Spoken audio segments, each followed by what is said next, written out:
कैलाश पर सब शांत था। पार्वती ने यूं ही शिव की ओर देखा और सहजता से पूछा, स्वामी, एक बात सोच रही थी मैं। आपके इतने गण हैं, इतने भक्त हैं जो सदियों से तप कर रहे हैं, पर नंदी जैसी भक्ति किसी में क्यों नहीं दिखती?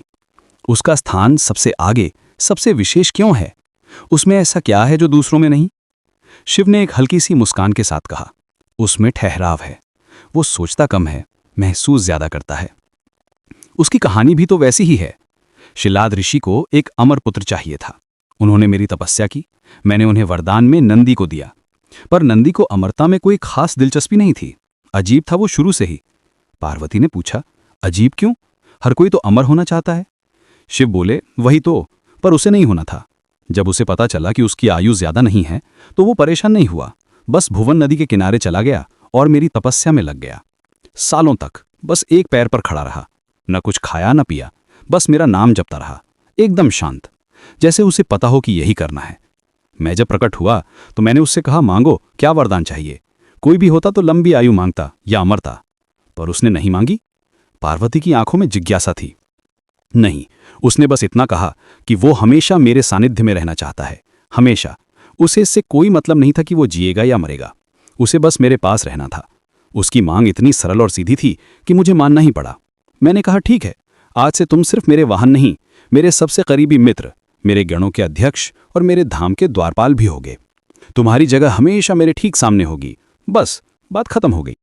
पार्वती ने कहा, यह तो सच में अद्भुत है, ऐसी निस्वार्थ भक्ति। शिव ने हामी भरी, निस्वार्थ तो वो हमेशा से था। तुम्हें समुद्र मंथन का किस्सा तो याद ही होगा, जब हलाहल विष निकला था और पूरे ब्रह्मांड में हाहाकार मच गया था। देवताओं और असुरों की सांसें थम गई थीं।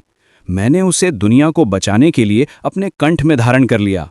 मेरा कंठ नीला पड़ गया, पर उस प्रक्रिया में विष की कुछ बूंदें मेरे हाथों से छलककर जमीन पर गिर गईं।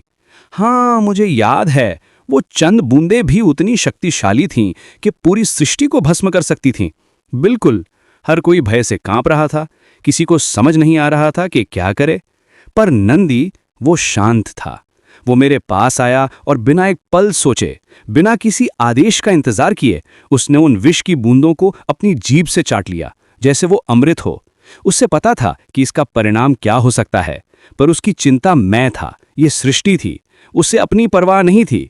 उस एक पल ने सब कुछ तय कर दिया।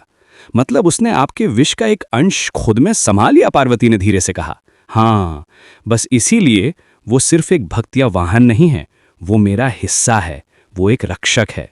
इसीलिए तुम